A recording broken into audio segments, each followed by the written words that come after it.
Hello, royal readers. Hello, kings and queens. I'm here to do a book review on the Allegiant.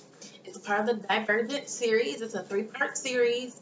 Oh my goodness, it was a really good book. I read all of them. What I did was, I don't know if you can see the sticker right here, but I purchased these from Target.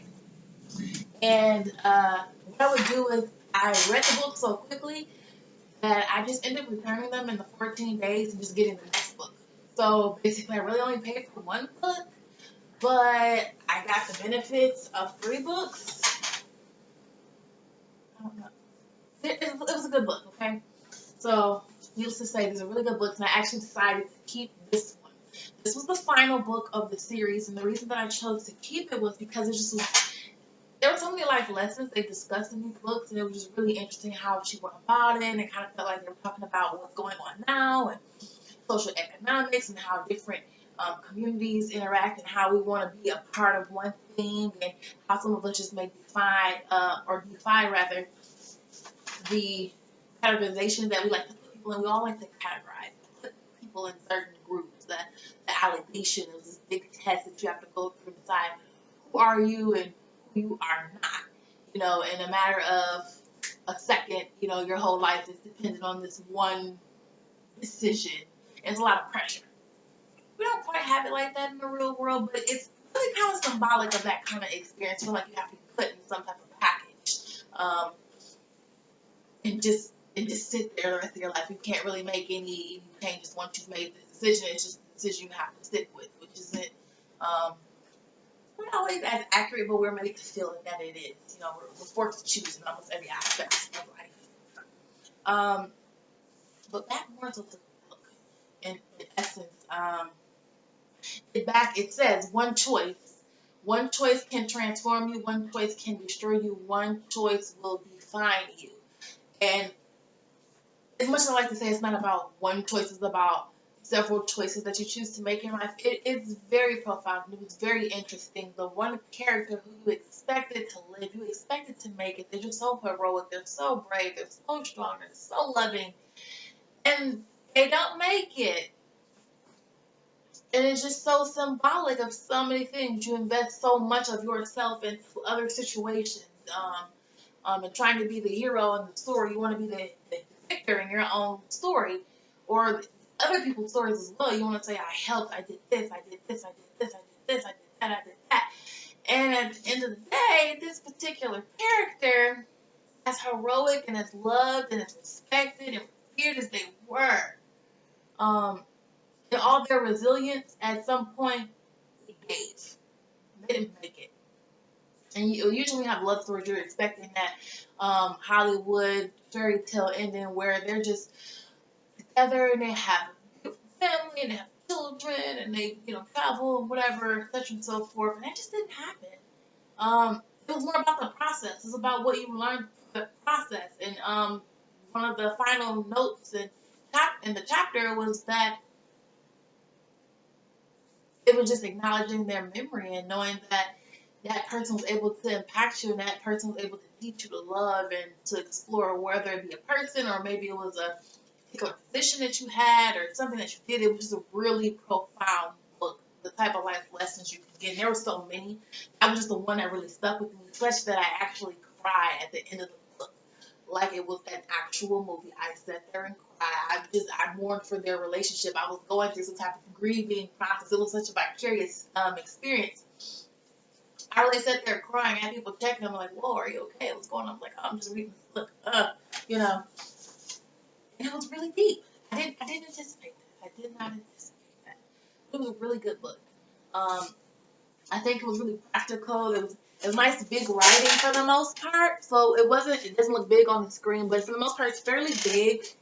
I would put it as about a 12 point font here. And it was a lot of I felt like in the process you just felt like you were really learning about something without really feeling like you were learning, that indirect learning kind of experience, which I love so much about reading books in general. You just learn a lot, but this one had somewhat of an academic um, feel without being academic at all.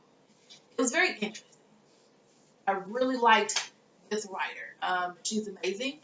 And I just thoroughly enjoyed this. Even the picture about kind of trying to maintain peace through so much chaos and havoc that's going on in your life, learning to maintain that peace, learning not to overextend yourself, knowing not to be an underachiever. You're also always pushing yourself to be better, but you're not allowing people to take so much from you. You can't give from someone when you don't really have much. You can't pour out of a glass that only has a little bit of something left in it.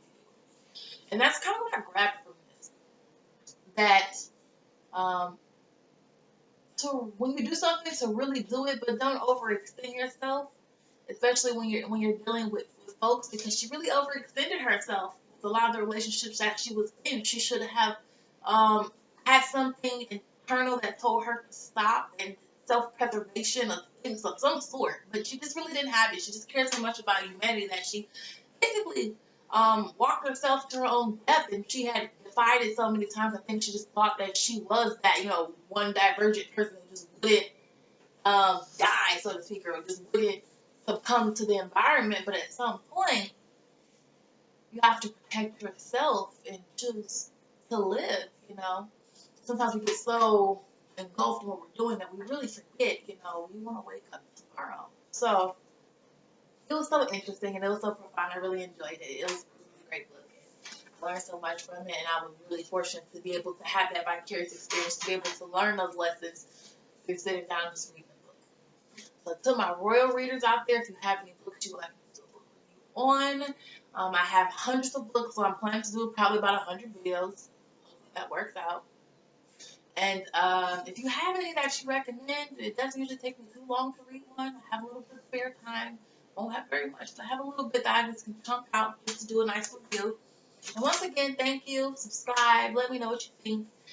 This channel is to encourage literacy.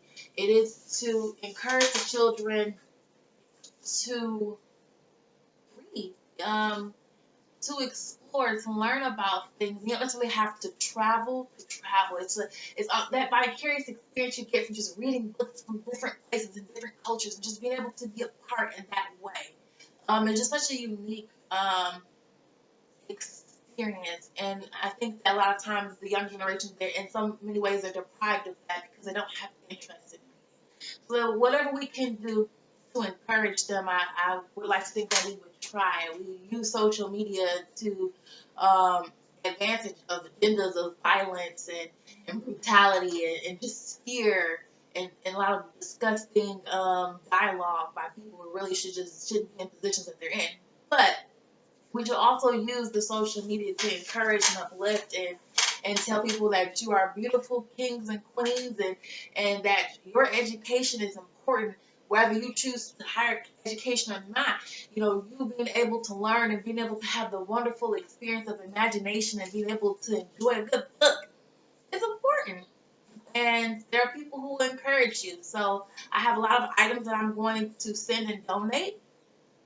And I'm working out the kinks of how I can set that up, because postage is quite expensive, but I definitely want to encourage people to read, and whatever little bits and trinkets that I can send out to people to encourage them, I'm willing to do so. And if anybody out there is willing to help support me in trying to do this, I would thoroughly appreciate it. Once again, to my royal readers out there, you're cared for, you're considered, you're thought of, you're special, you're unique.